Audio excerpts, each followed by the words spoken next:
ربنا ولا تحمل علینا اسرا کما حملتہ علی الذین من قبلنا،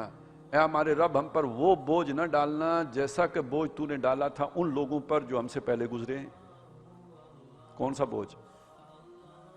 ام حسبتم ان تدخلوا الجنۃ ولما یاتکم مثل الذین خلوا من قبلکم مستهم الباساء والضراء وزلزلوا، ان آزمائش، اتنی سخت آزمائشیں، وہ تو نبی صلی اللہ علیہ وسلم نے اس کی جو تفصیل بیان کی ہے کہ ایسا بھی ہوا ہے کہ کسی حق پرست کو، اللہ کو ماننے والے کو، اسے آدھا زمین میں گاڑ کر تو آرے سے اسے چیر دیا گیا، اور ایسا بھی ہوا ہے کہ اسے باندھ کر لوہے کے کنگنوں سے ہڈیوں کے اوپر سے اس کا گوشت اتار دیا گیا۔ تو ربنا لا تحمل علینا ولا تحمل علینا اسرا کما حملتہ علی الذین من قبلنا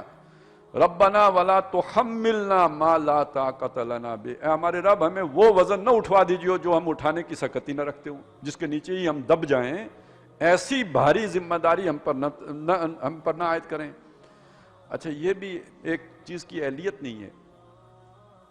کوئی عہدہ ہے، کوئی منصب ہے، اس کی اٹھانے کی اہلیت نہیں ہے مجھ میں، اس منصب پر اللہ مجھے براجمان کر دے تو اس کا مطلب کیا ہے؟ اس ذمہ داری کے نیچے میں دب گیا، وہی امانت کل میرے لیے جو ہے وہ مصیبت بن جائے گی۔ تو یہ اصلاً تو یہ بات کی جا رہی ہے کہ ہمارے اوپر وہی ذمہ داریاں ہیں، خاندان کی ذمہ داریاں ہوں یا ملک و ملت کی ذمہ داریاں ہوں، جن کو اٹھانے کی قابلیت ہمارے اندر ہو اور آپ کی مدد ہمارے شامل حال ہو۔ اور ویسے یہ بھی حدیث میں آیا ہے کہ کوئی بھی ذمہ داری ہے، اس کی اگر انسان کے اندر طلب نہیں ہے اور اسے مل جاتی ہے، اللہ کی طرف سے مل جاتی ہے وہ ذمہ داری، اس ذمہ داری کو ادا کرنے میں اللہ تعالیٰ اس کا معاون اور مددگار بن جاتا ہے۔ لیکن اگر کسی کے دل میں خواہش ہے اور شوق ہے، میں بن جاؤں، پرائم منسٹر بن جاؤں، یا یہ کہ وزیر مواصلات بن جاؤں، رنگینیاں کافی آ جاتی ہیں زندگی میں، تو پھر یہ کہ اس ذمہ داری کے حوالے کر دیتا ہے اللہ، پھر اس میں اللہ کی مدد نہیں ہوتی، وہ پھر اللہ کہتا ہے جاؤ خود سنبھالو اب۔ تو اس لیے پھر بعد میں نیب کو حرکت میں آنا پڑتا ہے۔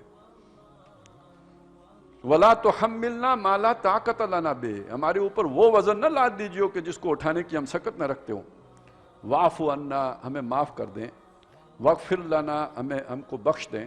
وَارْحَمْنَا، ہم پر رحم فرمائیں، انت مولانا، آپ ہی ہمارے مولا ہیں، آپ ہی ہمارے دوست ہیں، آپ ہی ہمارے کارساز ہیں، آپ ہی ہمارے کام بنانے والے ہیں، آپ ہی پر ہمارا توکل ہے، آپ ہی ہماری ساری مشکلیں دور کرنے والے، آپ ہی مولا ہیں ہمارے، انت مولانا فانصرنا علی القوم الکافرین، بس ہماری مدد فرمائیے کافر قوم کے مقابلے میں۔